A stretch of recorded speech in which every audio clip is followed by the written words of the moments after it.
السلام عليكم ورحمة الله وبركاته. معاكم خالد هيثم وحلقة جديدة من توب 10 كورة. حلقة النهاردة هتبقى حلقة مختلفة شوية، وهي العكس تماما عن الحلقة اللي فاتت. اللي كنا بنتكلم فيها عن أكتر 10 ماتشات اتبسطنا فيها للمنتخب المصري. حلقة النهاردة بقى هتبقى مختلفة والعكس تماما عن الحلقة ديت، وهي هتبقى عبارة عن أكتر 10 ماتشات زعلنا فيها، وأكتر وأسوأ وأتعس 10 ماتشات للمنتخب المصري. بس حابب افكركم قبل ما نروح للتوب 10 النهارده انكم تعملوا لي لايك وشير وسبسكرايب، وتكتبوا لي في الكومنتات اكتر 10 ماتشات للمنتخب المصري كانت تعيسه وسابت جواكم بصمه حزينه جدا. نبدا بالمركز العاشر معانا النهارده، وهو قبل نهائي البطوله العربيه للمنتخبات سنه 2021 في قطر ما بين مصر وتونس. الماتش خلص 1-0 لتونس. تعالوا نفتكر مع بعض ايه اللي حصل في الماتش دوت. الماتش كان متكافئ جدا، وكان سجال ما بين المنتخبين، وكان في كرة حلوه قوي من المنتخبين. الشوط الاولاني كان اخطر فرصه للمنتخب المصري في الدقيقه 43 من مروان حمدي. مش كده وبس، المنتخب التونسي كمان جاله اكتر من فرصه لكن بدون احراز اي اهداف. دخلنا على الشوط الثاني، وفي الشوط الثاني تونس قدرت ان هي تاخد ضربه جزاء في الدقيقه 57، لكن الفار لغاها، وفضلوا المنتخبين يحاولوا ان هم كل واحد يخطف جون، لكن ده ما حصلش. مصطفى فتحي ضيع فرصه خطيره جدا برضه في الدقيقه 74، وسيف الجزيري كان ممكن يحط جون في الدقيقه 88. الماتش بيقترب من النهايه، وخلاص في اخر لحظات فجاه المركز التاسع، وهو ماتش من اكتر الماتشات اللي عملت ضجه وزلزال في تاريخ الكره المصريه عبر التاريخ. اخر ماتش بدور المجموعات في كاس القارات سنه 1999 في المكسيك ما بين مصر والسعوديه. قبل ما اقول لكم النتيجه وقبل ما نتكلم عن الماتش، مبدئيا احنا تعادلنا مع بوليفيا 2-2، وتعادلنا مع المكسيك صاحبه الارض والجمهور 2-2. بالمناسبه المكسيك اللي خدت البطوله في الاخر تعادلنا معاها 2-2 على ارضها. وكان اخر ماتش معانا في المجموعه السعوديه، وكان كله تقريبا بنسبه 80% بيتوقع ان احنا هنصعد، بس مش عارفين بقى هنصعد اول ولا تاني. ده مش كده وبس، ده كمان السعوديه اصلا جايه لنا خسرانه من المكسيك 5، فطبعا كله قال ان الماتش منتهي. لكن سبحان الله فجأة الماتش ينتهي 5-1 لصالح السعودية. بس في تفاصيل كتير قوي في الماتش دوت حابب اتكلم فيها. مبدئيا احنا نزلنا الماتش في الدقيقة 7 السعودية تحط جون مرزوق العتيبي. كانت ممكن مصر تحرز التعادل بسرعة جدا بعد الجون بتاع السعودية عن طريق احمد حسن في فرصة كانت خطيرة جدا، لكن هو اتعامل معاها ببطء كبير جدا. الماتش فضل مثير لحد ما جت الدقيقة 27 وحالة طرد مباشر لعبد الستار صبري عشان يلعب المنتخب المصري من الدقيقة 27 مبدئيا ب10 لعيبة فقط. ما استنتش السعودية كتير، وفي الدقيقة 33 يحرز مرزوق العتيبي وتحرز السعودية الهدف الثاني عشان تصبح النتيجة 2-0 للسعودية في الدقيقة 28 من الشوط الأولاني. في الدقيقة 37 ناخد الطرد الثاني حازم إمام، وفي الشوط الأولاني كده مبدئيا السعودية كسبانة 2-0، ومصر بتلعب ب9 لعيبه بعد طرد اهم وينجين واهم لاعبين في المنتخب، وهو مع عبد الستار صبري وحازم امام. في اخر دقيقه من الشوط الاولاني كانت السعوديه تقدر تحط الجون الثالث، وانتهى الشوط الاولاني 2-0. نزلت السعوديه في الشوط الثاني، ضيعت في اول 5 دقائق في الشوط 3 اجوان ورا بعض، وكانت ماسكه الماتش تماما لحد ما وصلنا للدقيقه 64، وفعلا احرزت السعوديه الهدف الثالث لتصبح نتيجه 3-0. طبعا المباراه كانت شبه حسمت، لان احنا خلاص بنتكلم ان احنا في اخر نص ساعه 3-0 للسعوديه وبنلعب ب9 لعيبه، لكن سبحان الله نقدر ناخد ضربه جزاء عن طريق وليد صلاح الدين، يدخل سمير كمونه علشان يحرز الهدف الاول لمصر وتصبح نتيجه 3-1. ولسه كله بيفكر هل في امل حتى لو 1% ان احنا نتعادل ولا لا. يروح مرزوق العتيبي حاطط الهاتريك وحاطط الجون الرابع للسعوديه عشان تصبح نتيجه 4-1 ويقضي على املنا كلنا. واكتمل السيناريو الاسود بطرد سمير كمونه محرز الهدف الوحيد للمنتخب عشان نلعب ب8 لعيبه. ما اكتفتش السعوديه بالهدف الرابع واحرزت الهدف الخامس، وكانت ممكن تحرز الهدف السادس والسابع في اخر لحظات من الماتش. الماتش خلص 5-1 للسعوديه، ومصر للاسف خرجت من البطوله. السعوديه على فكره بالمناسبه ما طولتش كتير في البطوله، وخرجت من الدور اللي بعدين على طول لما لعبت البرازيل وخسرت منها 8-2. المركز الثامن معانا النهارده برضو من الماتشات السخيفه قوي بصراحه، والماتشات اللي الواحد اتضايق قوي بعد ما طلعنا من بطوله افريقيا سنه 2019 على ارضنا من جنوب افريقيا في دور ال16. الشوط الاولاني بدا بطريقه غريبه جدا، ان جنوب افريقيا هي المستحوذه على الماتش، وهي اللي ضيعت فرص كتير جدا، اختارها من بيرسي تاو في الدقيقه 23. ومش كده وبس، ده كمان ضيعت اكتر من فرصه وكانت ممكن ان هي تحرز الهدف الاولاني في المباراه. الشوط الاولاني خلص بفرصه واحده بس لمنتخب مصر عن طريق محمود رزيجيه، وخلص 0-0. بدأنا الشوط الثاني نفس الشوط الاولاني، المنتخب الجنوب افريقي مستحوذ جدا على الماتش وعمال يضيع فرص، وكل شويه نقول المنتخب المصري هيفوق، المنتخب المصري هيفوق. لكن الصدمه والمفاجاه ان المنتخب الجنوب افريقي قدر انه يحرز هدف في الدقيقه 84 قبل نهايه المباراه ب6 دقائق، وللاسف المنتخب ما قدرش ان هو يعوض ولا يتعادل، وخرجنا على ارضنا من دور ال16 ضد جنوب افريقيا. نروح للمركز السابع، والمركز السابع دوت برضه من الماتشات السخيفه قوي، لانه كان اول مره نوصل نهائي ونخسره. طبعا انتوا عرفتوا انا بتكلم على انهي ماتش، وهو نهائي افريقيا سنه 2017 في الجابون ما بين مصر والكاميرون، وخسرنا للاسف 2-1. باختصار المنتخب المصري نزل الشوط الاولاني في اول دقيقه عبد الله السعيد يضيع فرصه علشان الناس كلها تقول المنتخب المصري ناوي على البطوله وناوي ان هو يخلص الماتش بدري، لكن للاسف ده ما حصلش خالص. هو فعلا المنتخب المصري قدر انه يحرز هدف في الدقيقه 21 الى حد ما يعتبر بدري بالنسبه للمباراه النهائيه، لكن المنتخب المصري من بعد الجون دوت اختفى تماما وما ضيعش فرصه واحده لحد ما المباراه انتهت. بدأ الشوط الثاني زي ما انتهى الشوط الاولاني بالظبط، مفيش اي فرص خالص من المنتخبين، وتحس ان مفيش ولا منتخب عايز يحرز اهداف، والماتش ماشي هادي جدا لحد الدقيقه 57 قدر يتعادل المنتخب الكاميروني بضربه راس لتصبح نتيجه 1-1. وبعد هدف الكاميرون مفيش اي منتخب برضو بيهاجم، والمنتخبين تحس ان هم متحفظين جدا وعايزين ان الماتش يخلص 1-1. لكن في الدقيقه 87 وقبل نهايه المباراه ب3 دقائق يحرز ابو بكر من خطأ دفاعي ساذج الهدف الثاني للكاميرون لتصبح النتيجه 2-1، وخلص الماتش 2-1 للكاميرون وفازت الكاميرون بالبطوله. المركز السادس معانا النهارده مش عارف ليه انا حاسس ان انا حطيته بدري شويه، يعني مش عارف ليه حاسس الماتش ده كان ممكن يخش معانا في التوب 5 او حتى اول 3 مراكز. الماتش ده بالمناسبه كان قريب ما كانش بعيد قوي، وهو نهائي افريقيا سنه 2022 في الكاميرون. بعد مشوار قوي قوي قدرنا ان احنا نخرج المغرب وطلعنا الكوت ديفوار وخرجنا الكاميرون صاحبه الارض بضربات الجزاء، لعبنا السنغال في النهائي. الماتش مبدئيا بدأ حماسي جدا، وفي الدقيقة الثالثة السنغال قدرت تاخد ضربة جزاء بعد تدخل عنيف من عبد المنعم، ولكن قدر ابو جبل ان هو يتصدر ضربة الجزاء من ساديو ماني علشان الماتش يولع اكتر.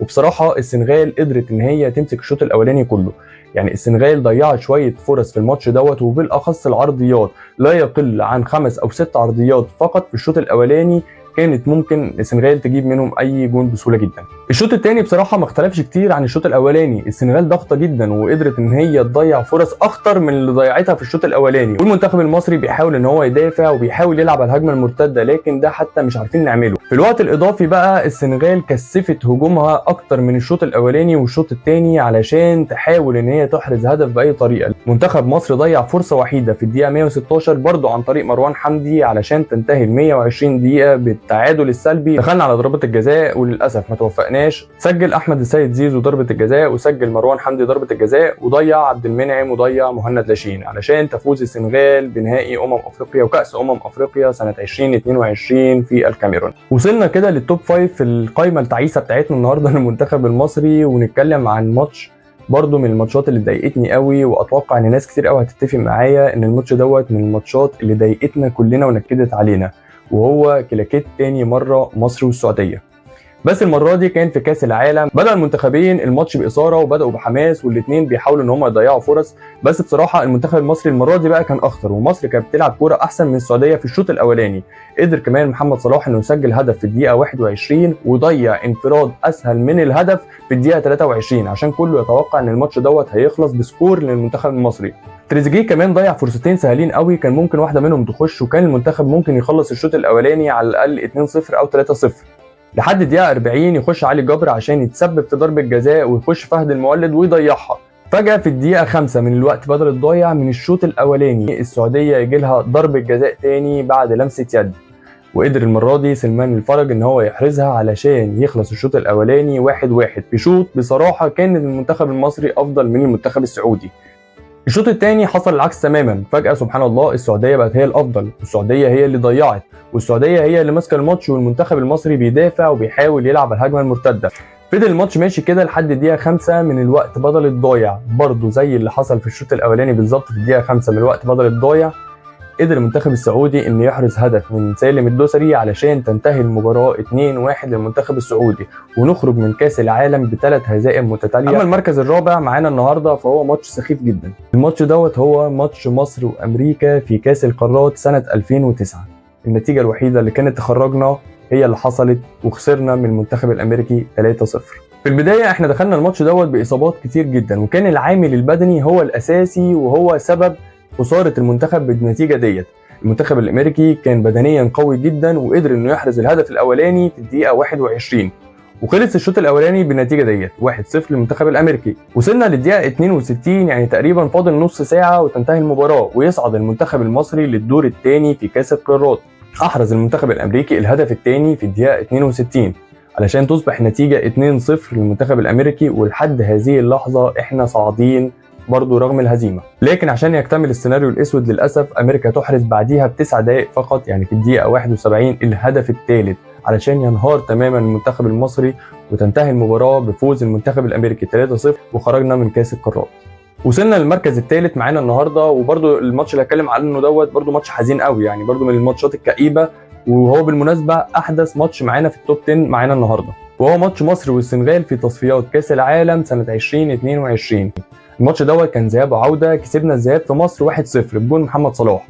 رحنا عشان نلعب العوده في السنغال. مبدئيا الماتش كان حماسي جدا، والجمهور في المدرجات كلنا فاكرين طبعا الليزر والازايز والشغب اللي كان بيحصل. سجلت السنغال في الدقيقه الثالثه من كره ثابته ودربكه دفاعيه عشان تصبح النتيجه 1-0 للسنغال. بصراحه بعد الجون دوت السنغال هجوميا ما كانتش خطر قوي، وكمان المنتخب المصري دفاعيا كان قوي.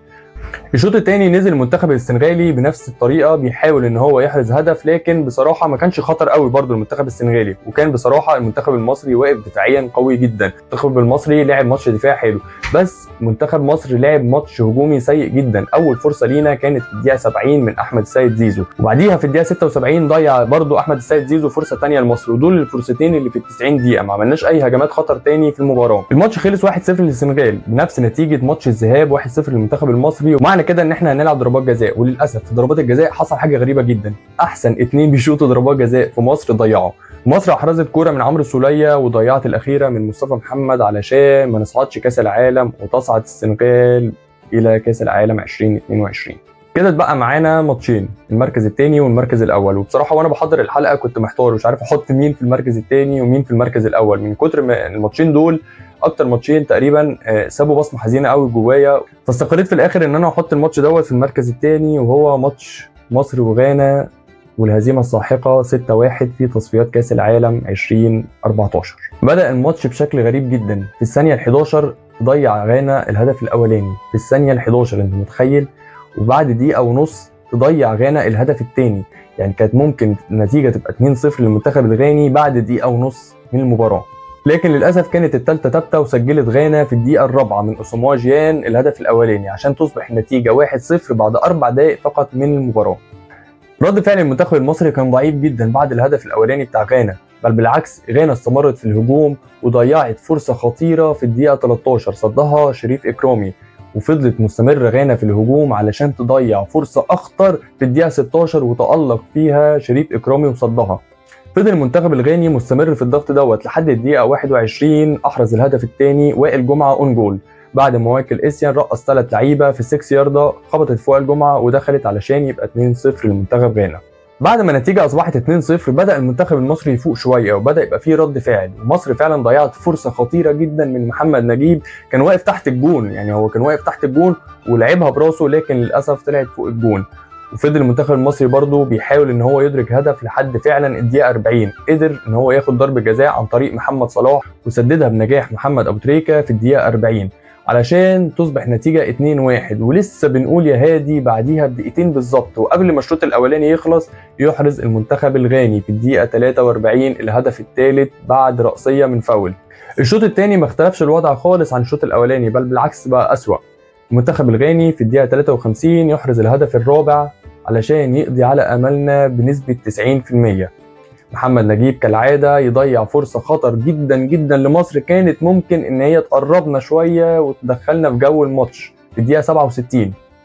في الدقيقه 72 يحرز علي سوليمونتاري الهدف الخامس للمنتخب الغاني من ضربه جزاء، واصبحت النتيجه 5-1 في الدقيقه 82 لمنتخب غانا. في الدقيقه 87 ينتهي مهرجان الاهداف بهدف سادس للمنتخب الغاني للاعب لسه كان نازل ما كملش بالظبط 10 ثواني احرز الهدف السادس، وكان ممكن المنتخب الغاني يحرز السابع ولكن صده احمد الشناوي وانتهت المباراه. بالمناسبه طبعا لعبنا ماتش العوده في مصر وكسبنا 2-1 لكن ما كانش ليه اي لازمه الماتش دوت وبرده ما صعدناش، وغانا اللي صعدت كاس العالم وصلنا للمركز الاولاني معانا النهارده في القائمه الحزينه ديت، وهو طبعا ماتش من اتعس واحزن الماتشات اللي انا شفتها في حياتي للمنتخب المصري، وهو ماتش مصر والجزائر في تصفيات كاس العالم سنه 2010 في درمان في السودان. الماتش دوت كان ماتش فاصل من ماتش واحد اتلعب في السودان في درمان.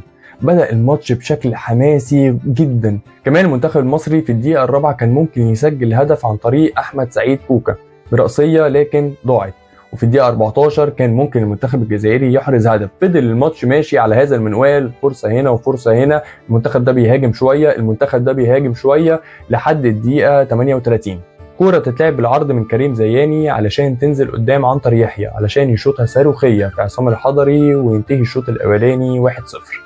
دخلنا الشوط الثاني بنفس الحماس ونفس الإثارة بالظبط، بس المنتخب الجزائري كان بيحاول ان هو يحافظ شوية على النتيجة، والمنتخب المصري كان أخطر بصراحة. بس في الدقيقة 60 كان ممكن عبد القادر غزال يحرز الهدف الثاني الجزائري وينهي الماتش تماما، ويرد عليه عماد متعب في الدقيقة 61 علشان يضيع فرصة خطر جدا، لو كان حطها في أي زاوية كانت اكيد هتبقى هدف التعادل للمنتخب المصري.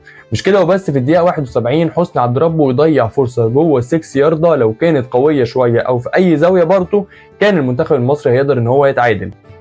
استمرت المباراة لحد آخر ثانية بنفس الحماس من المنتخبين، وفي الآخر تنتهي المباراة 1-0 للمنتخب الجزائري بهدف عنتر يحيى. وللأسف قدر الله ما شاء فعل، ما صعدناش كأس العالم. هنيئا للشعب الجزائري والمنتخب الجزائري صعودهم في الوقت دوت. وده الماتش اللي أنا اخترته النهاردة في التوب 10، وشايف إن دوت أسوأ وأتعس ماتش للمنتخب المصري. وبكده نكون وصلنا لنهاية حلقة النهاردة. لو الحلقة عجبتكم اعملوا لي لايك وشير وسبسكرايب، وهستناكم في الكومنتات تكتبوا لي ايه اكتر 10 ماتشات للمنتخب المصري كانت حزينة وتعيسة بالنسبة ليكم. بإذن الله نتقابل في حلقة تانية، وشكرا، سلام عليكم.